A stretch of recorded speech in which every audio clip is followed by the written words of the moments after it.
요한복음 15장 16절부터 19절 말씀 짧기 때문에 같이 봉독하시겠습니다. 시작. 너희가 나를 택한 것이 아니요 내가 너희를 택하여 세웠나니 이는 너희로 가서 열매를 맺게 하고 또 너희 열매가 항상 있게 하여 내 이름으로 아버지께 무엇을 구하든지 다 받게 하려 함이라. 내가 이것을 너희에게 명함은 너희로 서로 사랑하게 하려 함이라. 세상이 너희를 미워하면 너희보다 먼저 나를 미워한 줄을 알라.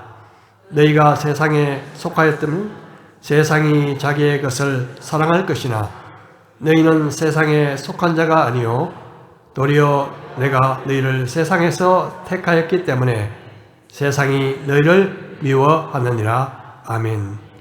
우리 잠시 기도하시겠습니다. 하나님 아버지, 오늘도 우리에게 주신 말씀을 나누고자 합니다. 우리의 영혼의 묵은 때가 씻겨지고 주님의 은혜로 생각과 마음이 새롭게 되어 변화받는 귀한 시간 되도록 성령님께서 이 시간 주장하여 주옵소서. 예수님의 이름으로 기도합니다. 아멘. 예수님 당시에는 제자들이 스승을 택하는 것이지 스승이 제자들을 택하는 것은 일반적이지 않았습니다. 그런데 예수님은 제자들에게 이렇게 단언하십니다. 너희가 나를 택한 것이 아니라 내가 너희를 택한 것이고 너희를 내가 세운 것이다.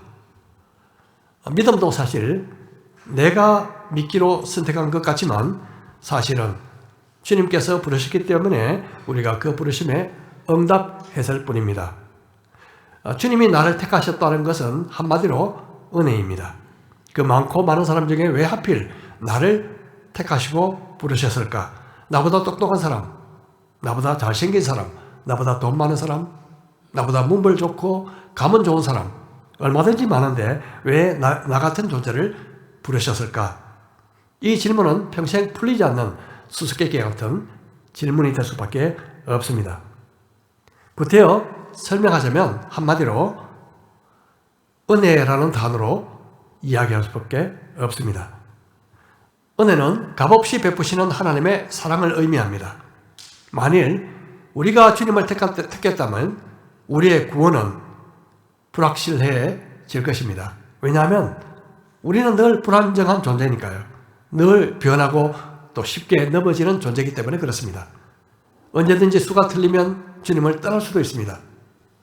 하지만 주님께서 나를 택하셨다는 것은 우리 구원이 변하지 않는다는 것을 의미하기도 합니다.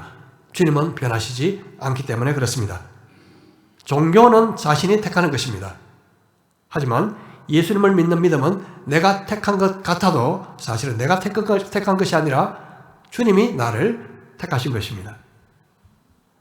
주님이 나를 택하신 이유는 나로 하여금 구원을 받게 하실 뿐만 아니라 구원받아 열매를 맺도록 하시기 위함입니다.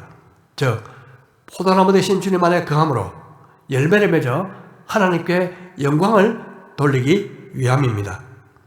이 열매는 주님을 닮아가는 성품의 열매이기도 하고 또 주님을 믿는 사람들, 즉 영혼의 열매이기도 합니다. 이런 열매는 주님 안에 거함으로 주님께 순종함으로 주님을 사랑하고 영혼을 사랑함으로 맺어지는 삶의 열매인 것입니다. 우리는 종종 열매에 대해서 오해합니다. 눈에 보이는 성과나 어떤 큰 결과를 보고 열매라고 생각하는 경향이 있습니다. 만일 작은 교회에서 큰 교회로 많은 신자들이 몰려가면 그 큰 교회는 과연 열매를 맺었다고 할 수 있을까요? 그렇지 않습니다. 그것은 영적 열매처럼 보이는 착시 현상입니다. 엄격히 말하면 그것은 영적 열매가 아니라 영적 비만과 비슷하다고 볼 수 있습니다. 살찌는 것과 같습니다. 비만이 되면 온갖 성인병이 찾아오듯이 교회 공동체도 살이 찌면 병들게 됩니다. 성도의 수평이동을 부흥이라고 부르지 않아야 합니다. 주님은 잃어버리지 않는 9마리의 양 떼보다 잃어버린 한 마리의 양에 그분의 시선이 가있음을 우리는 늘 기억해야 합니다. 그러므로 우리 교회가 늘 초점 맞춰야 될 것은 얼마만큼 성도가 늘었느냐보다 우리 교회를 통해서 얼마나 많은 영혼이 구원을 받았느냐 하는 것입니다. 꽃과 열매는 다릅니다. 꽃은 처음에는 아름답게 보이지만 시간이 지나면 시들고 마침내 떨어지고 맙니다. 하지만 열매는 또 다른 열매를 맺게 되는 것이죠. 우리가 나이가 들면 더 이상 육적 자녀는 낳을 수 없지만 영적 자녀는 얼마든지 가능합니다. 내가 복음을 전해서 한 영혼이 주님께 돌아온다면 내가 복음으로서 그를 낳은 것이 되는 것입니다. 그러므로 사도 바울은 이렇게 말씀합니다. 그리스도 안에서 1만 서성이 있으되 아버지는 많지 아니하니 그리스도 예수 안에서 내가 복음으로서 너희를 낳았습니다. 그렇게 말씀하고 있습니다. 지난주 경주에 매년 한 번씩 모이는 특별한 모임에 갔었습니다. 그 모임은 약 45여년 전 캠퍼스에서 선교단체 시절 함께하던 형제들의 모임이었습니다. 10명이 모두 같은 과 선후배로서 함께 선교 활동을 했었고 나이는 60대 초반에서 70대 중반까지 저는 중간 아래쪽에 위치했습니다. 그 중에는 저를 영적으로 도와준 분도 있고 제가 도와준 형제도 있었습니다. 다시 말해서 영적으로 제 아버지 같은 분도 계셨고 제 아들 같은 그런 사람도 있었다는 뜻입니다. 실제로 제가 캠퍼스 때 영적 아들처럼 아끼고 사랑했던 형제는 환갑이 넘었는데도 저를 보자 수십 년 만에 처음 보자 저를 포옹하면서 아버지라고 그렇게 불렀습니다. 가슴이 뭉클해졌습니다. 정말 오랜만에 만났음에도 우리 사이는 정말 혈육보다 더 진한 형제애가 여전히 흐르고 있었음을 저는 느꼈습니다. 그리스도 안에서 가르치는 스승은 많지만 아비는 많지 않습니다. 아비는 내게 복음을 전하여주고 주님께 인도해주고 그리고 영적으로 양육해 준 분을 가리키고 있습니다. 저와 여러분에게는 영적 부모가 누구입니까? 영적 자녀는 또 누구입니까? 하나님은 우리 모두가 영적 부모가 되기를 원하십니다. 이것은 주님 안에 지속적으로 거주할 때, 주님 안에 거할 때 맺어지는 자연스러운 열매인 것입니다. 아마도 저와 여러분에게는 영적 부모처럼 내가 그리스도 안에 설 수 있도록 헌신적으로 도와주고 기도해 주신 분이 반드시 있을 것입니다.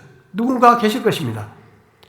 그런데 영적 부모는 있지만 영적 자녀 없이 평생을 살다가 주님 앞에 가는 수도 있습니다. 한마디로 한평생 살다가 한 영혼도 주님께 인도하지 못한 경우가 있다는 말입니다. 안타까운 일이죠. 만일 지금 현재 아무도 없다면 오늘부터라도 여러분 가족이나 친구나 그 동료들을 주님께 인도하시도록 또 기도하고 전도하시기 바랍니다. 이것이 주님이 기뻐하시는 열매이기 때문에 그렇습니다. 누구나가 기회가 있습니다. 하지만 그 기회는 영원하지 않습니다.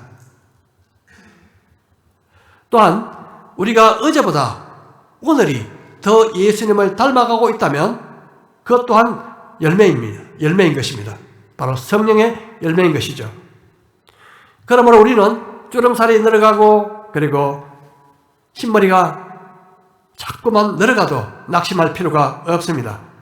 갈수록 힘이 약해지고 얼굴에 주름은 늘어가도 영적 주름은 펴질 수 있습니다. 내면은 날이 갈수록 더 젊어지고 더 아름다워져 갈 수 있습니다. 마치 갈렙이 85세 때 헤브론 땅을 정복한 것처럼 우리는 영적 세월이 갈수록 우리는 더 강건해질 수 있습니다. 우리 17절 말씀을 보겠습니다. 주님은 이미 하셨던 말씀을 다시 반복하고 계십니다. 내가 이것을 너희에게 명함은 너희로 서로 사랑하게 하려 함이라. 앞에 이미 12절에 주님은 비슷한 말씀을 하셨습니다. 다시 반복하고 계십니다. 그것은 너희가 서로 사랑하라는 말씀입니다. 사랑은 권고가 아니라 명령입니다. 그러므로 우리는 사랑을 느끼지 못할 때도 사랑해야 할 의무가 있습니다. 사랑은 감정이 있을 수도 있고 감정이 없을 수도 있지만 사랑은 사실 의지적인 행동입니다. 만일 사랑하는 감정이 생기면 사랑하겠다고 하면 사랑하기 어려운 사람은 평생 사랑할 수 없게 될 것입니다. C.S. 루이스는 이렇게 말합니다. 당신이 사랑할 것인지 고민하느라 시간을 낭비하지 말라. 마치 당신이 사랑한 것처럼 행동하라. 당신이 누군가를 사랑한 것처럼 행동하면 얼마 안 있어 그 사람을 사랑하게 될 것이다. 그렇습니다. 사랑하는 마음이 생기지 않아도 말씀에 순종하는 마음으로 사랑하다 보면 어느샌가 사랑하는 마음이 생기는 것을 경험하게 될 것입니다.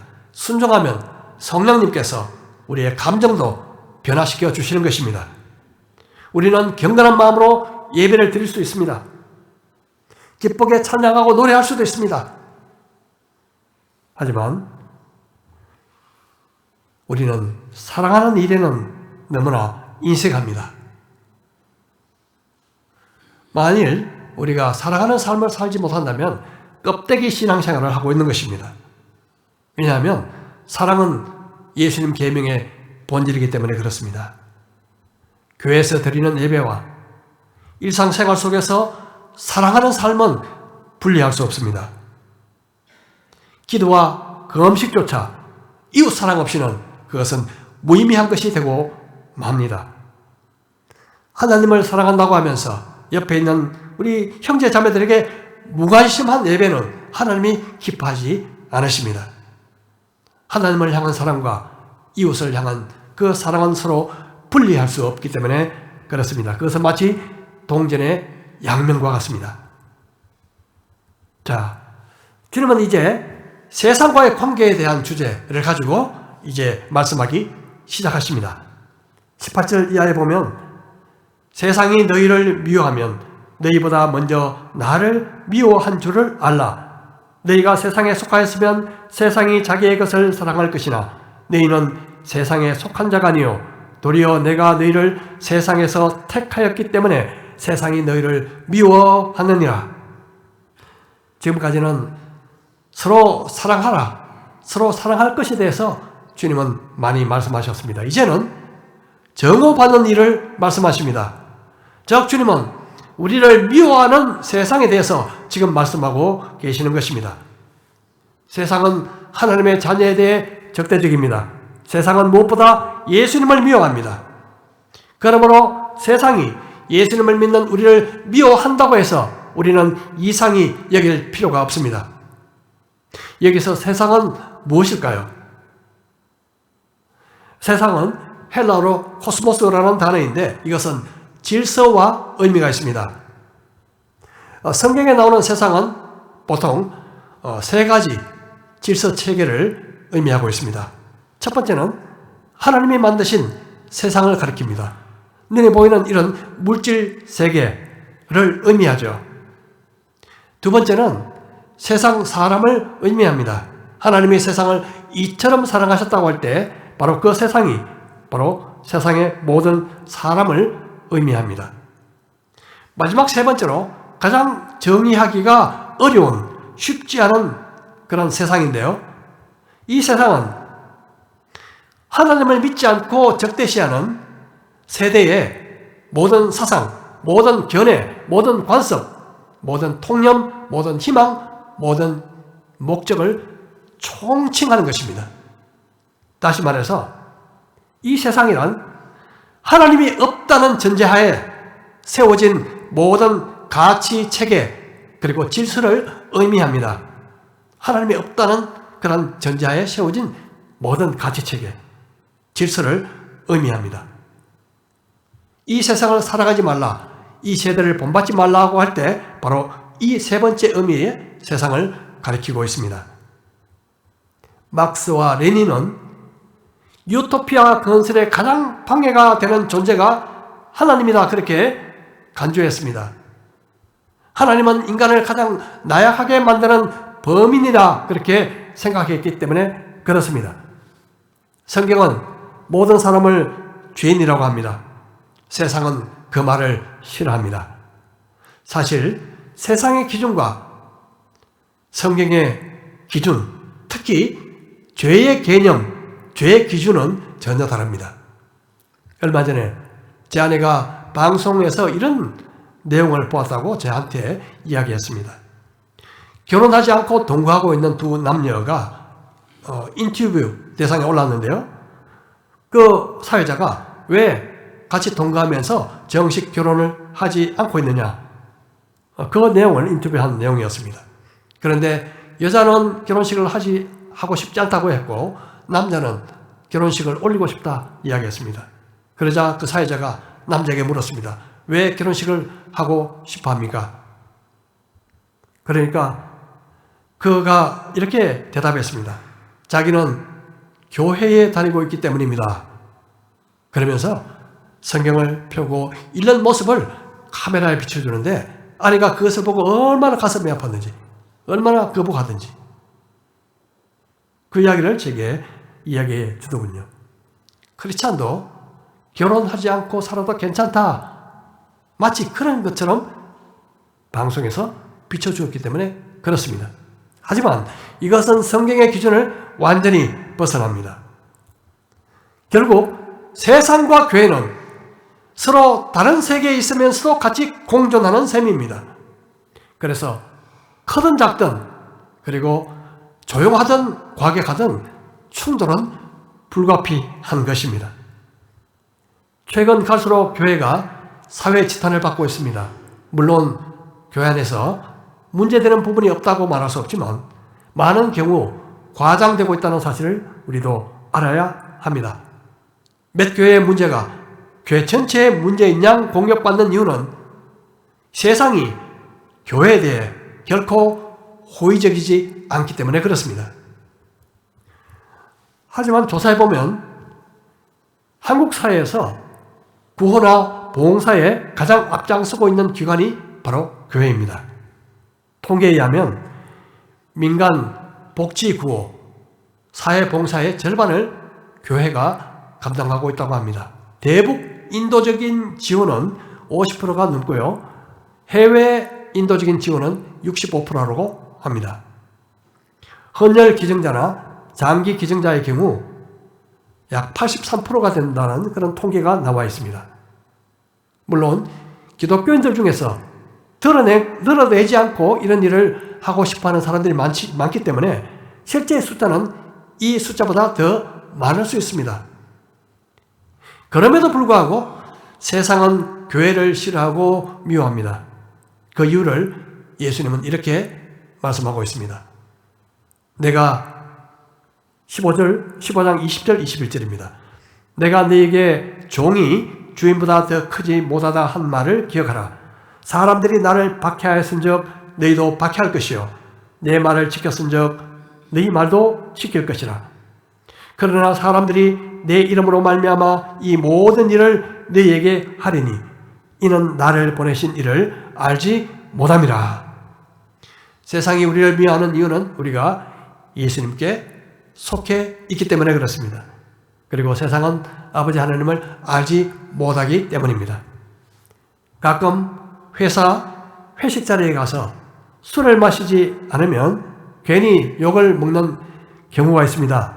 이런 일은 흔히 있는 일이죠. 자연스러운 일입니다. 비신자들이 기독교인들을 부정적으로 생각하는 그 기류를 우리는 어떤 모임에 가면 종종 느낄 수가 있습니다. 마치 불쾌한 냄새가 나는 것처럼 말입니다. 그렇다고 우리는 위축될 필요가 없습니다.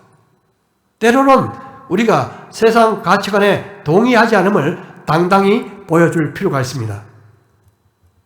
저희가 사는 아파트 뒤에는 사스레피라는 나무가 번식하고 있습니다. 서식하고 있습니다. 동백섬에도 많이 서식하고 있는 나무인데요. 이 나무는 특별히 아주 독특한 냄새를 풍깁니다. 마치 분뇨 냄새처럼 아주 불쾌한 냄새를 풍기죠. 그래서 사람들은 누가 밭을 가꾸느라 분뇨를 뿌린 것으로 착각하고 이 구청이나 아니면 동사무소에 항의 전화를 종종 합니다. 최근에도 그런 일이 있었는지 저희 아파트 알림방에 그런 것이 붙어 있더군요. 그런데 사실 그 주범이 바로 이 나무입니다. 사스 레피라는 나무입니다. 한방에서는 이 나무를 인목이라고 해서 인체에 아주 효과를 내는 약재로 쓰이기도 하고 살균과 진정 효과로 알려져 있는 좋은 나무죠. 이것을 차로 이렇게 달여 먹는 경우도 있습니다. 그래서 이것을 아는 사람들은 그 나무를 채취하는데요. 얼마 전에 그것을 하도 많이 채취해서 훼손이 심각한 적도 있었다고 언론에 나온 것을 제가 본 적이 있습니다. 하여튼 몸에 이롭다고 하는 이 나무는요, 냄새가 별로 좋지 않다는 거죠. 그게 단점이죠. 정말 주님을 사랑하는 사람들에게는 풍겨나는 냄새가 있습니다. 코로 맡는 냄새가 아니라 영적인 냄새죠. 세상 사람들에게는 좀 불쾌감을 주는 냄새가 될 수 있지만 사실은 그것이 생명의 냄새인 것입니다. 세상 사람들이 그리스도인들에게 느끼는 그 독특한 향기, 그것은 우리가 세상에 속하지 않는 사람이라는 것을 증명해 줍니다.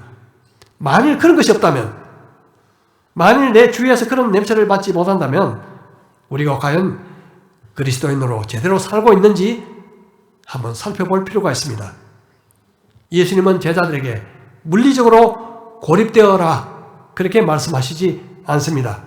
오직 세상 속에 들어가서 그들 속에 빛과 소금이 되어라고 말씀하십니다. 죄는 원수처럼 여기고 우리가 멀어져야 하지만 우리는 죄인의 친구가 되어야 하는 것입니다. 우리는 구원받는 자나 그리고 망하는 자들에게 그리스도의 향기가 될 필요가 있습니다. 세상이 우리를 미워하는 때는 특별한 이유가 없을 수 있습니다. 단지 믿기 싫기 때문에 그냥 우리를 싫어합니다. 물론 그 배후에는 사탄의 역사가 있죠. 그들이 그렇게 하는 이유는 하나님을 모르기 때문에 그렇습니다. 만일 우리가 다른 사람들에게 예수 믿는다고 거부당하거나 따돌림 받은 적이 없다면 문제가 있습니다. 내 자신이 당당히 그리스도인임을 밝히지 않아서 그럴 수가 있습니다. 세상에서 따돌림 받지 않기 위해서 그들과 타협하고 침묵할 수가 있습니다. 하지만 우리의 믿음을 선명하게 나타내고자 하면 세상과의 충돌은 필연적입니다. 얼마 전에 대구 시립고향악단에서 베토벤 고향곡 공연이 종교 편향이라는 이유로 무산되어 예매를 중단했다는 그런 보도를 제가 본 적이 있습니다. 종교 편향 자문위원회에서 고향곡 속에 특히 고향곡 9번에 신, 하나님이라는 그 단어가 나왔다는 그런 이유였습니다. 자문위원 중 한 사람이 신을 찬양하는 내용이 담겼다고 해서 반대하여 이 공연이 무산된 것인데 황당하고 망신이라는 이야기까지 나오고 있습니다. 세상은 하나님을 찬양하는 것을 좋아하지 않습니다. 엄밀한 의미에서 세상이 우리를 미워하는 것은 우리가 무슨 큰 잘못이 있기 때문이라기보다도 본질적으로 미움을 받을 수밖에 없기 때문에 그렇습니다. 어두움이 빛을 싫어하듯이 말입니다. 그리스도인의 자연스러운 존재 방식은 세상으로부터 미움받고 박해받는 것입니다. 만일 세상에서 칭찬만 받으면 뭔가 내가 빛이 아닐 수 있다는 것을 우리는 생각해 봐야 합니다. 최근에 어떤 형제와 저녁에 교제하는 시간이 있었는데 기독교를 지독하게 박해하던 그의 아버지가 어떻게 예수님을 믿게 됐는지 듣던 중에 굉장히 큰 도전을 받게 됐습니다. 이 형제에게 누나가 둘이 있었는데요. 이 누나들이 먼저 사촌 누나한테 전도받고 예수를 믿게 됐습니다. 그러자 아버지는 자기 딸들을 전도한 이 사촌 누나 집에 찾아가서 휘발유를 붓고 불을 지르겠다고 난동을 부렸는데 겨우 그 오빠가 나와서 말리는 바람에 그 자기 동생을 잡아오겠다 약속하고 그래서 그만두었다고 합니다. 그런데 친누나를 전도했던 사촌 누나는 결혼해서 원래 영어 교사였는데 지금 인도에 선교사로 가 있습니다. 그 후 전도받은 자기 친누나 중에 큰 누나가 목사와 결혼하게 됐는데 그 이야기를 아버지에게 이야기했더니 아버지가 마침내 폭발하고 말았습니다. 급기야 결혼식 하루 전에 내일 면사포를 입을 그 딸의 머리를 잡고 가위로 머리를 잘라버렸습니다. 우여곡절 끝에 주의 만류로 겨우 결혼식은 했지만 그 이후로 딸과 단절하고 살았답니다. 그 이후에 많은 세월이 흐른 후에 아버지가 다리에 병이 생겨서 병원에 입원하게 됐는데 그때 이 머리를 잘린 누나 부부가 병실에 찾아와서 아버지에게 복음을 전했습니다. 그때 이 아버지가 비로소 예수님을 영접하게 됐고요. 일주일 후에 그 아버지가 돌아가셨다고 합니다. 결국 그 누나 때문에 자기도 예수님을 믿게 됐다. 그 이야기를 들으면서 정말 깊은 도전과 감동을 받았습니다. 그렇구나. 그리스도인으로 살아간다는 것, 그것은 세상에서 박해를 당하지만 선으로 악을 이기는 것이구나. 이것이 바로 크리스찬의 소명이구나, 사명이구나 하는 생각을 하게 되었습니다. 우리는 세상에서 같은 공기를 마시고 살지만 영적으로는 다른 공기를 마셔야 살 수 있습니다. 그 공기는 바로 은혜라는 공기입니다. 우리는 마치 산소통을 메고 바다 깊숙을 누비는 스쿠버 다이버와 같을 때가 있습니다. 오랜 전에 여행 갔을 때 처음으로 제가 그 스쿠버를 한번 해본 적이 있었는데요. 굉장히 부자연스러웠습니다. 하지만 깊은 바다 속에서 입에 물은 마우스피스로 숨을 쉬지 않고 코로 숨을 쉬었다가는 바로 폐로 물이 들어가서 죽는다는 사실을 알았기에 이전 방식으로 숨을 쉴 수는 없었습니다. 솔직히 그리스도인들은 다른 것을 먹고 다른 방식으로 호흡하며 사는 존재들과 같습니다. 영혼의 양식인 말씀을 먹어야 살고 영혼의 호흡인 기도를 해야 살아갈 수 있는 존재들입니다. 우리는 이 세상에서 말씀을 통한 그런 은혜, 기도를 통한 은혜, 모든 것 은혜 없이는 살아갈 수 없는 그런 존재들입니다. 예수님을 믿는 즉시 우리는 보이지 않는 다른 세계로 이미 옮겨졌기 때문에 그렇습니다. 그러므로 세상에 살면서 우리는 예수님을 믿는다는 이유로 불이익과 그리고 배척과 따돌림을 받는다 해도 두려워해서는 안 되는 것입니다. 물론 우리가 죄를 지어서 고통을 당하면 안 되겠지만 예수 그리스도의 이름으로 그리고 크리스찬으로 살기 때문에 받는 어려움이 있다면 그것은 우리에게 도리어 특권과 축복인 것입니다. 그래서 베드로전서에서 이렇게 말씀합니다. 너희가 그리스도의 이름으로 치욕을 당하면 복 있는 자로다. 영광의 영 곧 하나님의 영이 너희 위에 계심이라. 너희 중에 누구든지 살인이나 도둑질이나 악행이나 남의 일을 간섭하는 자로 고난을 받지 말려니와 만일 그리스도인으로 고난을 받으면 부끄러워하지 말고 도리어 그 이름으로 하나님께 영광을 돌리라. 우리는 세상에서 주님의 택함을 입은 사람들입니다. 그러므로 세상은 우리를 같은 편으로 보지 않습니다. 주님을 믿는 신앙을 선명하게 드러낼수록 세상은 우리를 더욱더 배척하고 공경할 것입니다. 세상이 우리를 호의적으로 보지 않는 이유는 우리가 예수님께 속한 존재고 그들이 하나님과 예수님을 알지 못하기 때문에 그렇습니다.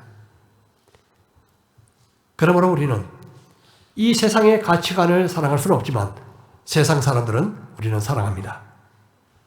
그래서 악을 악으로 갚는 것이 아니라 선으로 악을 이기는 삶을 살아가는 그것이 바로 우리가 할 일입니다. 우리는 세상의 빛입니다. 어둠은 결코 빛을 이길 수가 없습니다. 비록 주님 때문에 이 땅에서는 어려움을 당할지 몰라도 주님은 말씀하십니다. 담대하라. 내가 세상을 이겼노라. 그리고 주님은 세상 끝날까지 우리와 항상 함께 있겠다고 약속하십니다. 그러므로 언젠가 주님 오시는 그날, 완전한 승리가 우리의 것이 될 때 그날까지 우리 서로 사랑합시다. 주님의 이름을 위해서 기꺼이 고난 받으십시다. 아무것도 모른 채 소망 없이 죽어가는 많은 영혼들에게 복음을 전해서 그들을 주님께 인도함으로 열매 맺는 삶을 살아가는 저와 여러분 되시기를 축복합니다. 하나님께서 우리 각자에게 열매 맺는 삶을 통해서 온전히 하나님 앞에 영광 돌리는 그러한 우리의 삶이 될 수 있기를, 우리 모든 경성대학교의 성도들이 되기를 주님의 이름으로 다시 한번 축복드립니다. 우리 이 시간 들은 말씀을 가지고 잠시 각자 기도하는 시간을 갖도록 하겠습니다.